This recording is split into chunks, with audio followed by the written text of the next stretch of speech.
राजस्थान में सीएम अशोक गहलोत और सचिन पायलट के बीच सियासी सुलह से वसुंधरा राजे की मुश्किलें बढ़ने की आशंका जताई जा रही है। हालांकि पूर्व सीएम वसुंधरा राजे की चुनाव में फिलहाल भूमिका तय नहीं है, लेकिन बीजेपी के राष्ट्रीय संगठन महामंत्री बीएल संतोष के साथ हुई मीटिंग के बाद राजे के अचानक दिल्ली दौरे ने सियासी अटकलों को हवा जरूर दे दी है। सियासी जानकारों की माने तो कांग्रेस में सचिन पायलट और अशोक गहलोत के बीच सियासी वर्चस्व की जंग कांग्रेस के लिए सिरदर्द बन गई थी, लेकिन दोनों नेताओं के बीच सुलह के बाद अब मुश्किलें बीजेपी नेता वसुंधरा राजे की ओर बढ़ती हुई नजर आ रही हैं। दरअसल सचिन पायलट के निशाने पर वसुंधरा राजे रहती हैं और उनके कार्यकाल के दौरान कथित भ्रष्टाचार का मुद्दा भी वो लगातार उठाते रहते हैं। यही वजह है कि बीजेपी आलाकमान सीएम फेस को लेकर खुलकर फैसला नहीं ले पा रही। हालांकि राजस्थान दौरे पर आए बीएल संतोष ने ये साफ कह दिया कि चुनाव पीएम मोदी के चेहरे पर ही लड़ा जाएगा, जिसका मतलब साफ है कि वसुंधरा राजे सीएम फेस नहीं होंगी।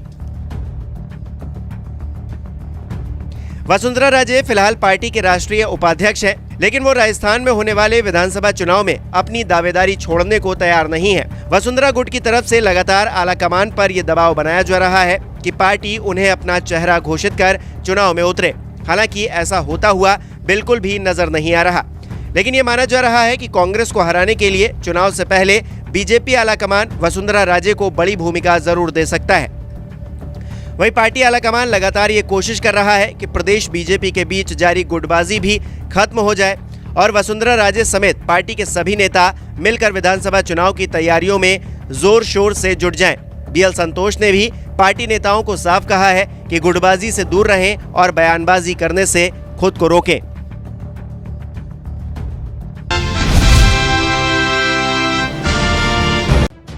मीडिया के सामने संदिग्धों के परेड कराने की पुलिस के कदम को लेकर नाराजगी जताते हुए सुप्रीम कोर्ट ने केंद्र सरकार से गिरफ्तारी से संबंधित दिशा निर्देशों की आवश्यकता पर 1 महीने के भीतर जवाब देने को कहा।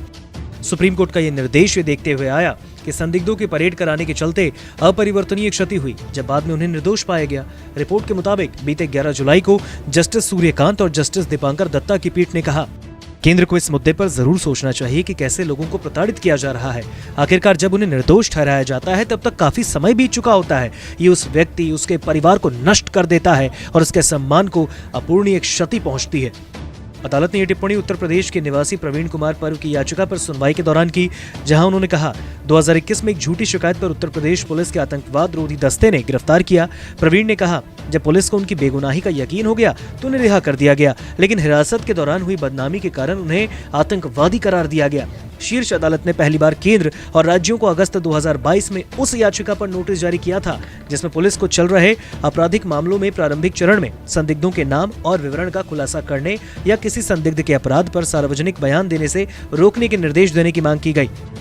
अतिरिक्त सॉलिसिटर जनरल SV राजू ने कहा, केंद्र अपना जवाब दाखिल करेगा। कार्यवाही के दौरान पीठ ने आश्चर्य जताया कि पुलिस अधिकारी अक्सर पेशेवर अपराधियों और गैंगस्टरों को उनकी गिरफ्तारी पर मीडिया के सामने क्यों पेश करते हैं। अदालत ने कहा, पुलिस को ऐसा करने से क्या मतलब? आपको जवाब देना चाहिए कि क्या दिशा निर्देश मौजूद हैं और अगर हाँ तो क्या वे पर्याप्त हैं और उनका पालन किया जा रहा है।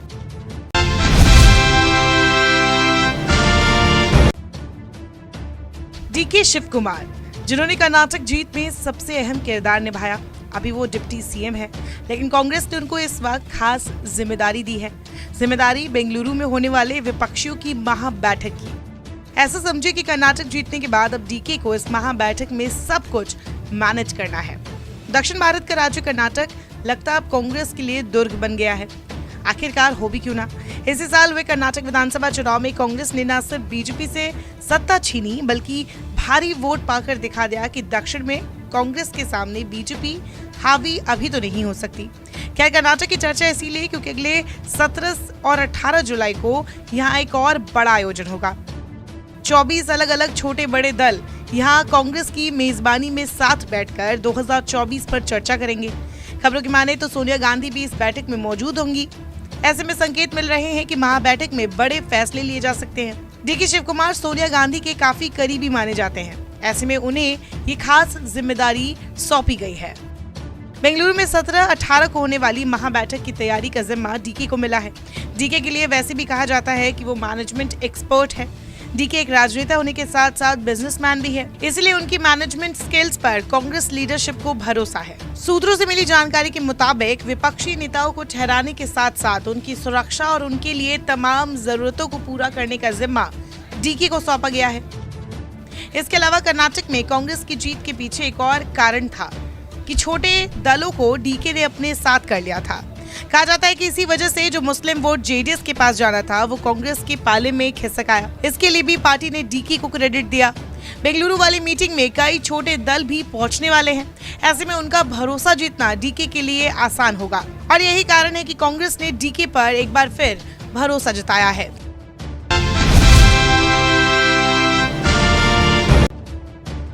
छत्तीसगढ़ की राजनीति में बड़ा फेरबदल हुआ। फेरबदल भूपेश बघेल की कैबिनेट में हुआ और ये सब एक फोन कॉल के बाद हुआ है। तो चलिए पूरा मामला क्या है आपको बता देते हैं।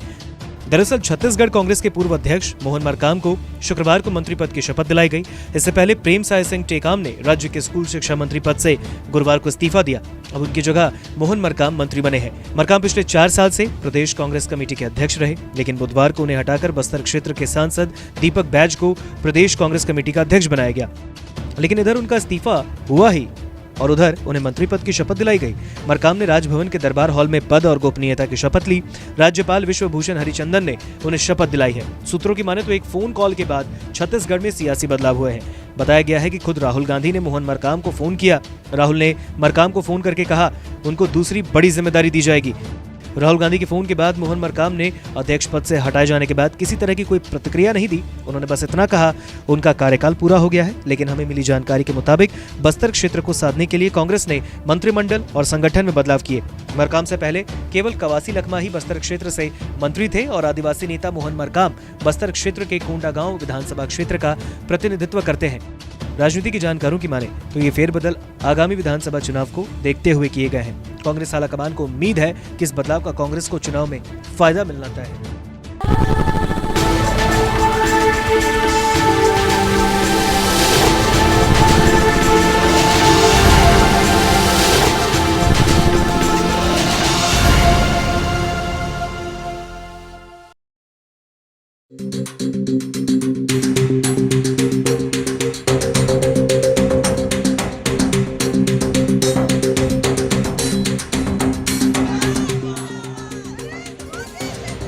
नई शिक्षक भर्ती नियमावली के विरोध में और 10 लाख रोजगार के मुद्दे पर बीजेपी ने 13 जुलाई को पटना में विधानसभा मार्च आयोजित किया था, जिसमें राज्य भर से बीजेपी नेता पटना पहुंचे थे। नीतीश सरकार के खिलाफ प्रदर्शन में पुलिस और बीजेपी कार्यकर्ताओं के बीच ऐसी झड़प हुई कि एक कार्यकर्ता की मौत हो गई, जिसके बाद लगातार सियासी गलियारों में हलचल देखने को मिल रही है। बता दें कि भाजपा के 4 सदस्यों की समिति पटना पहुंची है, जहां इस मामले के तह तक पहुंचने की कोशिश की जाएगी। एक कार्यकर्ता की मौत हो गई। मैं समझता हूं आज हमारी जो हाई लेवल कमेटी आई है, रघुवर दास जी पूर्व मुख्यमंत्री झारखंड, सुनीता दुग्गल जी हमारी हरियाणा की एमपी हैं और बीडी राम जी झारखंड के सांसद, हम लोग एक एक चीज बिल्कुल सही ढंग से उसको देख करके अपनी रिपोर्ट देंगे। हमारा मानना है कि बिहार सरकार ने एक ऐसा कृत्य किया है जिसका उदाहरण बहुत कम देखने को मिलता है। हम ये सारी चीजों को सिलसिलेवार ढंग से लेके आपके प्रेस भी करेंगे। देखिए, बहुत से मुद्दे हैं। जिस तरह से जो विभत्स ये घटनाक्रम हुआ है उसकी एक एक करके सबकी जांच करके और हम लोग अपने राष्ट्रीय अध्यक्ष जी को उसकी रिपोर्ट सौंपेंगे। हॉस्पिटल में भी जाएंगे, घायलों से बिल्कुल जाएंगे, बिल्कुल जाएंगे। पुलिस कुछ अलग थ्योरी कह रही है, उसके ऊपर भी हम पुलिस से भी बात करेंगे, दोनों पक्षों से बात करेंगे, पुलिस से भी बात करेंगे कि उनको ऐसी क्या उनके ऊपर जो है विडंबना हुई, कहां से उनको आदेश हुए कि जो जिस तरह से उन्होंने जो है वो लाठीचार्ज किया। पूरी इस बात की एक एक करके सभी बातों की जांच। वही तो दुर्भाग्यपूर्ण है। अब सोचिए कि किस कूटनीति के माहिर खिलाड़ी हो गए हैं नीतीश बाबू। ये पूरी तरह नीतीश कुमार सीएम हाउस में बैठ के सारे चीजों को कंट्रोल कर रहे हैं। उत्साह कर लोगों को लाया था, ये बात कहा जा रहा है। कौन कह रहा है? लोगों को ला रहे हैं। भारतीय जनता पार्टी के कार्यकर्ता हूँ, जनता दल यूनाइटेड के कार्यकर्ता नहीं है। वो एक बार भी उसने कोई कार्रवाई किया क्या?